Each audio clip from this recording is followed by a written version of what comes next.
अपने घर जा रहा था तो उसे एक बूढ़ी औरत मिलती है। बूढ़ी औरत हाथ देकर ऑटो रोकने का इशारा करती है। कहाँ जाना है आपको? बेटा, मैं बहुत मुसीबत में हूँ, मेरी मदद कर दो। क्या बात है माँ जी? बेटा, मैं दीनापुर गांव से आई हूँ। किसी ने मेरा पर्स चोरी कर लिया। अब मेरे पास वापस जाने के लिए पैसे नहीं हैं। क्या तुम मुझे दीनापुर गांव तक छोड़ दोगे? कमल को बूढ़ी औरत पर बहुत दया आती है। दीनापुर गांव तो बहुत दूर है। मुझे आपको छोड़कर घर वापस जाने में आधी रात हो जाएगी। आप एक काम करिए, आज रात आप मेरे घर रुक जाइए।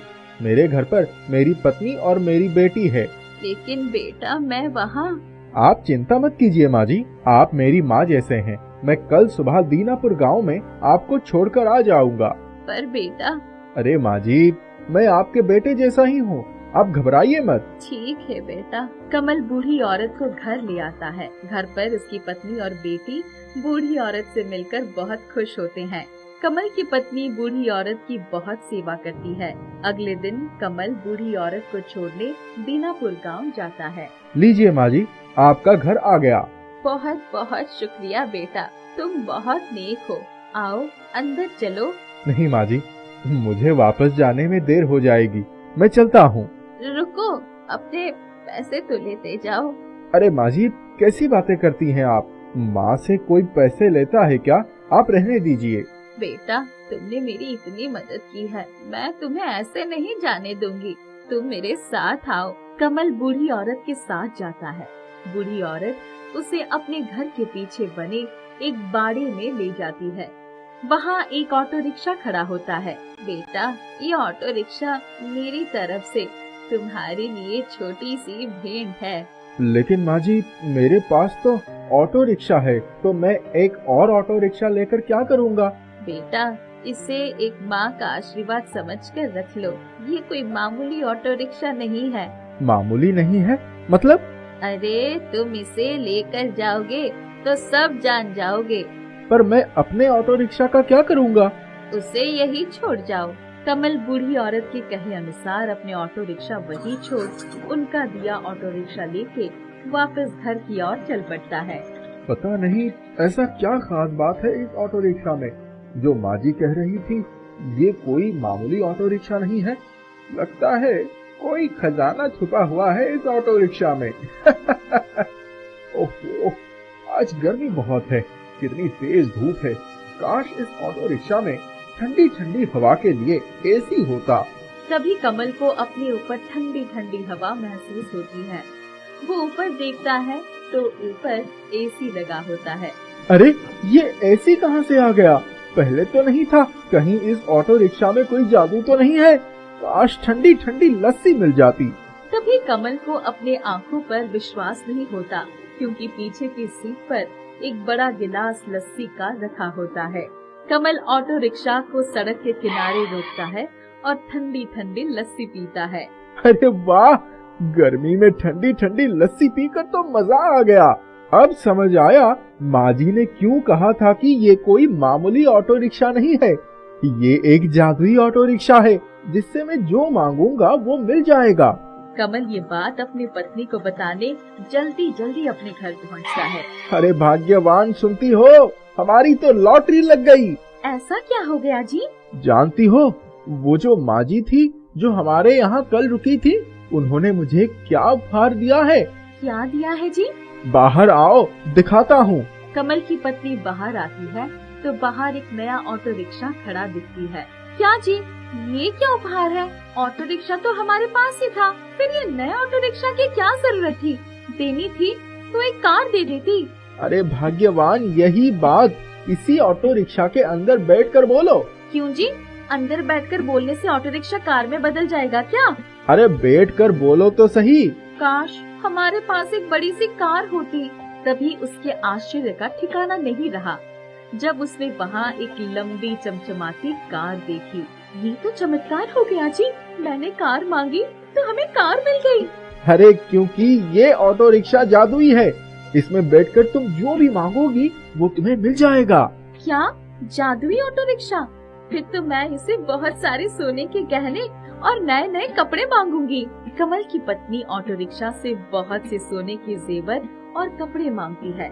ऑटो रिक्शा सोने के गहने और नए नए कपड़ों से भर जाता है। सुनो जी, अब हमें ये जादुई रिक्शा मिल गया है, तो अब हमारी सारी जरूरतें पूरी हो जाएंगी। अब तुम्हें यूँ ऑटो रिक्शा चलाकर इधर उधर भटकने की जरूरत नहीं है। तुम सही कह रही हो भाग्यवान, अब मुझे इधर उधर भटकने की कोई जरूरत नहीं है। अब तो हमारे पास सब कुछ होगा, बड़ा घर, गाड़ी, नए नए कपड़े, जूते, सब। कमल जिस जिस चीज का नाम लेता जाता है सब उसके सामने आ जाती है। कमल बहुत बड़ा आदमी बन जाता है। एक दिन कमल जब अपने जादुई ऑटो रिक्शा से कुछ मांगता है और उसे वो मिल जाता है, तभी वहाँ उसका एक पड़ोसी विक्रम ये सब देख लेता है। अच्छा, अब समझ आया, ये मामूली ऑटो रिक्शा चलाने वाला इतनी जल्दी इतना अमीर कैसे हो गया। ये सब इस जादुई ऑटो रिक्शा का कमाल है। आज रात जब सब सो जाएंगे, मैं चुपके से इसके जादुई ऑटो रिक्शा को चुरा लूंगा और इसकी जगह एक मामूली ऑटो रिक्शा खड़ा कर दूंगा। रात के समय विक्रम कमल की ऑटो रिक्शा को एक साधारण से ऑटो रिक्शा से बदल देता है। विक्रम ऑटो रिक्शा को बहुत दूर ले जाता है। मुझे एक बड़ी सी कार चाहिए। विक्रम कार का इंतजार करने लगता है, लेकिन कोई कार नहीं आती। अब मुझे एक बड़ी सी कार चाहिए। लेकिन कोई कार नहीं आती। विक्रम ऑटो रिक्शा से कुछ और चीजें भी मांगता है, लेकिन उसे कुछ नहीं मिलता। अरे, ये ऑटो रिक्शा तो एक मामूली सा ऑटो रिक्शा है, इसमें तो कोई जादू वादू नहीं है। तो फिर मैंने जो देखा, कमल ऑटो रिक्शा से चीजें मांग रहा था, वो क्या था? तभी उसे ऑटो रिक्शा से आवाज आती है, विक्रम, ये जादुई ऑटो रिक्शा केवल उसी की इच्छाएं पूरी करता है जो ईमानदार हो। तुमने इसे कमल से चुराया है, इसीलिए ये तुम्हारी कोई इच्छा पूरी नहीं करेगा। तुम्हें जो भी चाहिए कमल से बोल दो, और जब वो ऑटो रिक्शा से मांगेगा तो तुम्हें वो चीज जरूर मिलेगी। विक्रम को अपनी गलती का एहसास होता है और वो ऑटो रिक्शा को वापस कमल के घर के बाहर खड़ा कर देता है। मीनू बहुत नाज नखरों से पली बड़ी थी, दिखने में बहुत खूबसूरत थी। खूबसूरत नए नक्श और सबसे खूबसूरत थी उसकी मीठी बोली। एक दिन उसकी, हमें मीनू की शादी के लिए वर तलाश कर देनी चाहिए। अब तो उसकी पढ़ाई भी पूरी हो गई है, उसके साथ की सभी लड़कियों की गृहस्थी भी बस गई है। हाँ, मैंने भी 2-3 जगह बात चलाई है, तुम भी देखती रहो। मीनू तभी माँ के पास आकर, माँ, मुझे माधव से शादी करनी है। कौन माधव? वही जो मोटरसाइकिल से घूमता है। हाँ माँ, वो बहुत अच्छा है, मुझे बहुत पसंद है। वो बैंक में काम करता है, उसकी माँ भी बहुत अच्छी है, मैं उनसे मिल चुकी हूँ। कब से जानती हो उसे? वो मेरे साथ कॉलेज में पढ़ता था, अब उसकी पक्की नौकरी भी है। मैं तुम्हें बताने वाली ही थी। चलो, शाम को उनके घर चलने हैं, उसकी माँ से मिलना होगा। शाम को वो लोग माधव के घर गए। माधव की माँ ने उनकी खूब आवभगत की। वापस आने पर, मीनू, तुम उतने छोटे से घर में कैसे रह पाओगी? वो लोग बहुत गरीब हैं, जो है सो लड़का ही है। पापा, मैं भी तो नौकरी कर सकती हूँ, लेकिन शादी मैं माधव से ही करूँगी। मीनू की जिद के आगे माता पिता की एक न चली, दोनों की शादी हो गई। मीनू ससुराल आ गई। कुछ दिनों तक तो सब ठीक रहा, पर अब उसको पैसे का अभाव खलने लगा। बैंक की बंधी बंधाई तनख्वाह कब खत्म हो जाती पता ही नहीं चलता। मीनू परेशान रहने लगी। एक दिन, मीनू, कल संडे है, मेरा एक मित्र अरुण खाने पर आएगा। उसकी पत्नी मायके गई हुई है, इसीलिए मैंने उसे बुला लिया। क्या खिलाओगी? छोले भटूरे बना लूंगी। तुम्हें भी तो मेरे हाथ के छोले भटूरे पसंद है ना? हाँ, वो भी बंदा क्या याद रखेगा। दूसरे दिन मीनू सुबह से ही घर की साज सज्जा और खाना बनाने में लगी थी। तभी, मीनू, अब काम छोड़कर अपना हुलिया ठीक कर लो, अरुण आता ही होगा। जी माँ जी। वो झट से तैयार होने चली गई। अरुण ने जब छोले भटूरे खाए तो उसे बहुत पसंद आए। वाह भाभी, आपके हाथ में तो जादू है, क्या भटूरे बनाए हैं। ऐसे भटूरे तो रेस्टोरेंट में भी नहीं मिलेंगे। अरे यार, क्यों चने के झाड़ पर चढ़ा रहा है? अरे मैं सच कह रहा हूँ, तू घर का बना खाना खाता है ना? पहले तेरी माँ बढ़िया खाना बनाती थी, अब बीवी भी अच्छी खाना बनाती है। मुझसे पूछ, मेरी बीवी तो रसोई से दूर भागती है, इसीलिए मुझे यहाँ के सभी रेस्टोरेंट के स्वाद का पता है। मीनू बहुत खुश थी। अरुण के जाने के बाद माधव, क्यों ना हम भी अपनी एक छोले भटूरे की छोटी सी दुकान खोल लें? मैंने अरुण को बोला था कि चने के झाड़ पर मत चढ़ा, अब उसका फल तो मुझे ही भुगतना पड़ रहा है। तुम्हें तो मेरी हर बात मजाक ही लगती है। अरे नहीं, मैं मजाक नहीं कर रहा हूँ। अभी हमारी शादी को 1 साल ही हुए हैं। तुम्हारे घर वाले सोचेंगे कि मैं ठीक से तुम्हारी देखभाल नहीं कर सकता। माधव, मेरे पापा खुद एक बिजनेसमैन है, वो कभी ऐसा नहीं सोचेंगे। बात तो आई गई हो गई। अपनी खूबसूरत बीवी को घुमाने फिराने के लिए और उसके साथ श्रृंगार के लिए पैसे ही नहीं बचते थे। मीनू कभी कोई डिमांड नहीं करती थी, पर माधव को अधिक से अधिक पैसा कमाने की चाहत थी। एक दिन, सर, आपके लिए मैं कुछ लाया हूँ, प्लीज मेरा होम लोन जल्दी पास करवा दीजिए। आप बाहर चलिए, मैं आता हूँ। वो व्यक्ति बाहर गया तो उसने माधव को एक थैली पकड़ा दी। माधव ने थैली तुरंत उसके हाथ में वापस कर दी। उसकी हिम्मत देखकर उसके हाथ कांपने लगे। वो पशुपेश में पड़ गया कि क्या करे।